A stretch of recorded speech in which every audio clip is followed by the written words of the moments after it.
Hello. You have joined the Script Mistress again.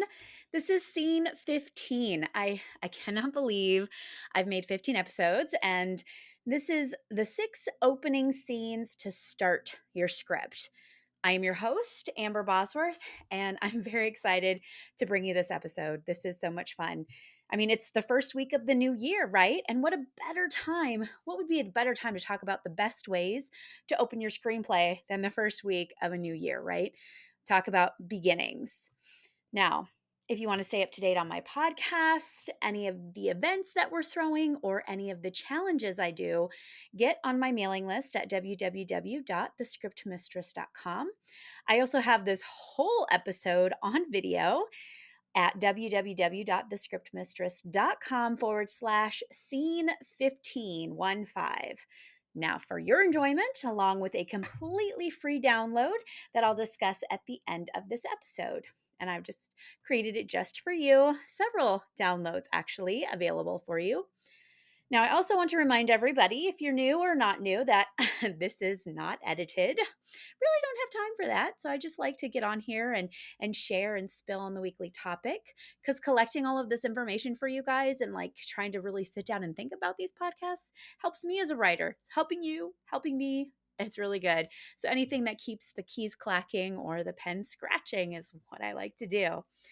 Now, the January Ink to Screen Challenge is now open for registration, if you didn't know. Now, if you are just finding my podcast, I run a monthly short screenwriting challenge where writers get 5 days to write a 5-page screenplay, brand new, based on an image prompt they've never seen that I send out on the first day of the challenge. The winner gets $150, and every writer that submits a completed script gets detailed feedback. This is all included in just $15 entry fee. You can check it all out at www.thescriptmistress.com/ink to screen, the number 2 screen.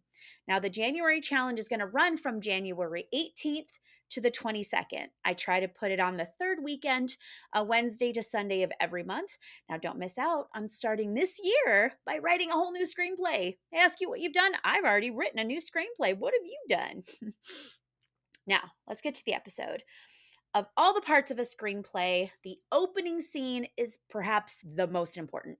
Not only because it has to establish the world of the story, but because it also has to grab the attention of the script reader. Now, we're going to look at a few different ways you can start your screenplay with a bang, with opening scene script examples from Chinatown, Blade Runner, and more. By the end, you'll be equipped with a variety of new strategies to tackle screenplay opening scenes like Robert Towne and Orson Welles. Now, I encourage you to please go to the scene notes or script notes, the episode notes at the webpage www.thescriptmistress.com/scene 15. This episode is a little different. I got this from an awesome blog, and I'll link that as well in the show notes.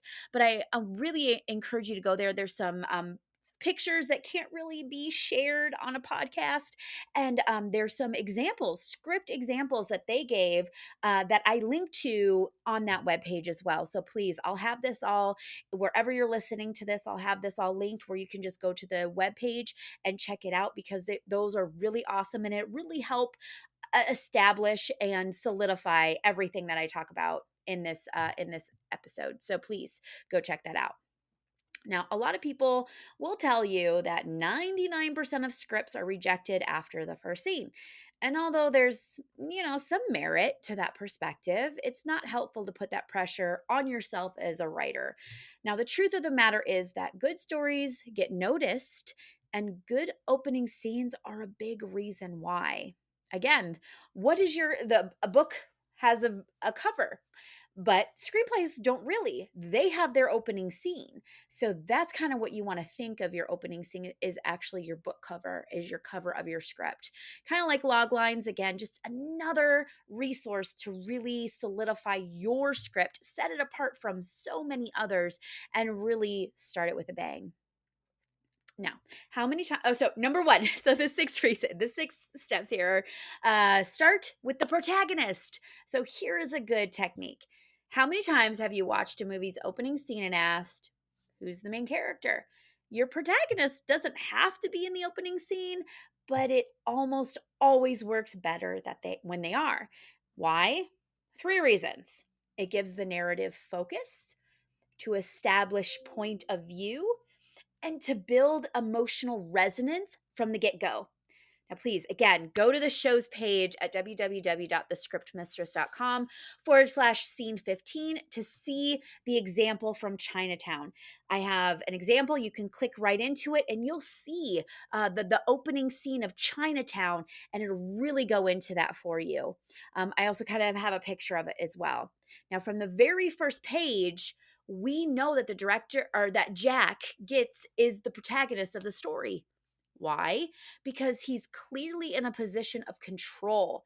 His domineering presence gives the narrative focus and it puts us behind his point of view. Chinatown also builds emotional resonance by making by making Jake, Jake sympathetic and supportive to Curly.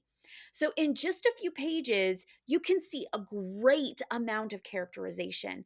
Ultimately, the opening scene of Chinatown succeeds due to how it establishes its character, and that's how it starts with the protagonist. So please go read that if you want to really take a look at that. It's a really short read, just the script there. I have those examples all in the show notes. Okay. Number two, you can start with the antagonist. Now, there are times when starting your story with the antagonist may work better than starting it with the protagonist, especially when we already know the protagonist. If it's somebody we already know, it doesn't make sense to reestablish fundamental aspects of their character in the first scene if it's a sequel or if it's somebody well known. Instead, the opening scene is often better suited to focus on the antagonist. So, I've linked the opening scene of Christopher Nolan's The Dark Knight script to see how he enticed us with the story's villain, the Joker. So again, we already know who Batman is. We already saw it from the first Christopher Nolan film. So we don't need to reestablish who Batman is and what his mission is. But to start it with the Joker, because he's such a more dynamic, well, not a more dynamic, but he's a very dynamic villain antagonist. Now, the opening scene of The Dark Knight does a great job of establishing the Joker's character. In a greater sense, it does a great job of establishing the primary conflict of the story right away. Now, we know by osmosis that the Joker and Batman are going to be the story's villain and hero. Now, since the movie is literally named after Batman, we don't need to see anything more to know he's the primary focus. So, by choosing to show the Joker from the get go, Nolan thrusts us right into the action. The end result is a conflict driven plot foundation. Very good. So, very good there, especially if you're going to start off that way. And number three, start with the end. Hmm. One of the boldest choices you can make in screenwriting is to start your screenplay at the linear end of the story, then flash back to the beginning. I mean, how many shows have we kind of seen where they kind of show a little bit of what the ending is going to be and then, oh, but let's see how we started. And when it's done well, it's got to be done well, it can pay enormous dividends. I can't think of any better example than this type of screenplay opening executed to perfection than Charles Brackett, Billy Wilder, and D.M. Marshman Jr.'s Sunset Boulevard. Now, when you're reading the opening scene of Sunset Boulevard, which again I've linked in the show webpage, think about how the writers make us care about the main character in just a few pages. Now, the writers of Sunset Boulevard employ a narration strategy that we see in many of the best Twilight Zone episodes. The narrator gives us a brief explanation of the story's context, but its chief purpose is to draw us in with a mystery. It makes us ask questions like, what's going on? Where are we? When are we? Why is this happening? Starting the story at the end is a brilliant mechanic that almost always grabs the attention of the reader, but it's a double-edged sword too. If the audience knows the fate of the main character, they may feel less inclined to pay attention to the events that precede it. Perhaps no screenplay has done a better job of building an enticing mystery in its opening scene than Orson Welles' Citizen Kane. Check out, and again, oh, you can totally go. I will link this resource, and it's really cool because they have videos in this blog, so you can check out like a video clip of Citizen Kane where it kind of set the props and set design and lighting to give the film an ambiguous visual lens that matched the ambiguity of the script's opening scene events. So again, if you want to check that out, just go to this blog. Really good. All right. So now to number 4, establish the world. Now, setting starts with the very first slug line of the script, where we're told the location, the time of day, and the year or era, if it's applicable to the story. Now, for most stories, it's extremely important that we know when and where we are by the end of the first scene. Of course, there are exceptions to this rule, think Lost, for example, but the vast majority of the time, it's best if setting is communicated early on. One script that does an excellent job of communicating setting in the opening scene is Fancher and David Peoples' Blade Runner. Now, you can look at how they build the dystopian setting of an otherworldly Los Angeles through scene descriptions and actions. Again, I can't really focus. Like, I could read a little bit of the scene here, the picture, like one, interior, Tyrell Corporation locker room day. So it doesn't even tell us the time or the year. The eye, it's magnified and deeply revealed, flecks of green and yellow in a field of milky blue. Icy filaments surround the undulating center. Just such a dynamic way to really set that world just in that first. I know it's a really long action sequence of setting it up, but definitely really good. Definitely worth going to the webpage and taking a look at that opening scene sample. I think you'll really enjoy that. More than anything, the Blade Runner script opening scene succeeds in how it laid the groundwork for the visual spectacle that would become the film's opening. Now, it's clear from the get go that Blade Runner is a story that takes place outside our reality. When writing your own screenplay, think about how the directors established the world for Ridley Scott to build. I'm sorry, not the directors, but the screenwriters established the world for the director, Ridley Scott, to build with filmmaking techniques. Sometimes all it takes is the use of terms like salvage, junk, touch light panel, and laser burns to give us the impression of a language outside our normal vernacular. All right, number 5, plant a red herring. Now, a red herring is defined as a narrative element that's planted by a writer for the purpose of misleading the reader or audience. Stories as old as time have used red herrings to trick the audience into believing something that wasn't true. Alfred Hitchcock's Psycho contains one of the great red herrings of all time. And there's also the opening scene here, so go download that and check it out. Now, imagine reading the Psycho screenplay without knowing anything about Norman Bates and the fruit seller. This scene would read like the beginning of a romantic drama. Honestly, it reads more like a Tennessee Williams play than an Alfred Hitchcock movie, and that's the point. The red herring in the Psycho screenplay is the false pretense of assuming we're reading the story of Marion Crane when in reality we're reading the story of a character we haven't met yet, Norman Bates. By starting with the red herring, the screenwriter Joseph Stefano distracts us from the true plot, which further aids its eventual shock value. So it really takes you to a whole new limit. All right, the final one, montage and other techniques. Now, montages although somewhat not out of style nowadays, have historically been used to great effect, a point proven by many of the best Woody Allen movies. Now, Woody Allen's Manhattan in particular does a great job of building mood and communicating tone. Now, again, go to the webpage. We don't have the opening sequence because it's better to see a montage than read it. But you can watch the YouTube video of the opening scene of Woody Allen's Manhattan, and it can really go through that. So after you watch the video, keep some of this in mind. Would the scene have worked as well without the stunning cinematography of Gordon Willis? No, probably not. But that doesn't mean the structure of the writing lacks merit. Quite the contrary, it succinctly shows how to effectively use a montage in an opening scene. The methods I've gone over. Okay, so that was it.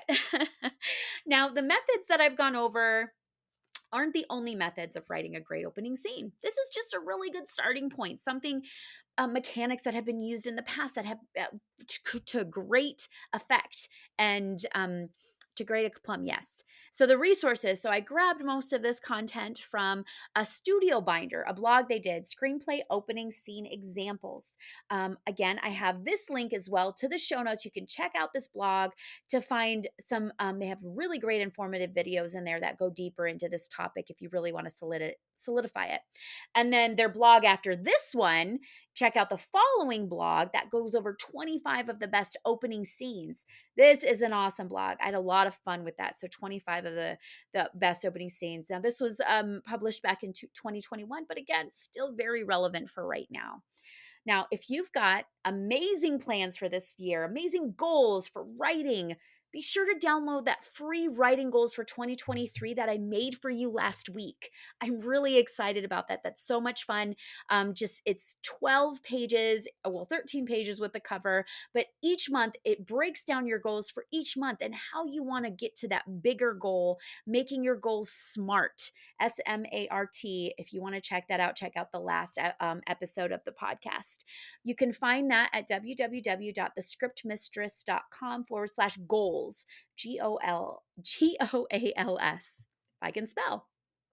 Okay, so this week's writing action, I always love to end, the episodes with a writing action to help you guys out. Download the free outline template I made a while ago, free on the website, and use it to focus on your opening scene. Use some of the prompts in there and some of the techniques. Choose one of the 6 opening scenes techniques that I mentioned before, and use it to start a possible new project. Or if you're going to join us for the January Ink to Screen challenge, maybe use one of these in that and see if you can really grab the reader, which is here, me. But feel free to share this with the Facebook group. Please come to our Facebook group on Facebook at Ink to Screen, or you can email me at amber@thescriptmistress.com to get feedback and some extra help. See, where you may be struggling. I would help you for free too. Now, again, ready to really start the 2023 off with a new script in your belt? Consider signing up for the next Ink to Screen screenwriting challenge. Again, the winner gets $150, and every writer that submits a script gets an in-depth coverage and feedback right on their script. I kind of do a little bit of editing, show where you're maybe struggling or maybe where you shine. So get help where you need it. You can check it all out at www.thescriptmistress.com/ink to screen. Thank you so much for listening and or watching this episode a little bit different. I know it needs to be a little bit more visual. I really hope you go to the webpage and check out those scenes, because as writers, it's really great to kind of see stuff written out. And sometimes it's hard to find good scenes, and especially focusing on those opening scenes. I think that will really help you grab the reader and grab your audience. So I truly value any feedback that you have for me. If you have an idea for a podcast that might help, something you're struggling with that an episode might really help you with, you can email me again at amber@thescriptmistress.com. Now, like and follow this show wherever you are listening. Talk soon, and until then, happy writing.